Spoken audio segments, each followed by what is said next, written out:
Šodien mēs izskatīsim vienu pacienta piemēru Lava Dental zobārstniecībā ar flash zobu balināšanu.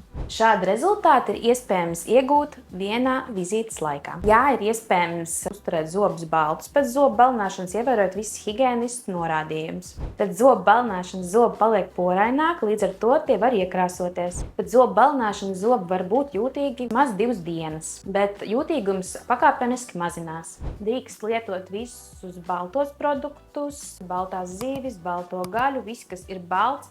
Kategoriski nedrīkst lietot melnu kafiju, sarkanu vīnu, visu veidu tējas un arī smēķēt. Baltā diēta ir jāievēro vismaz 48 stundas, tas ir 2 dienas pēc balināšanas.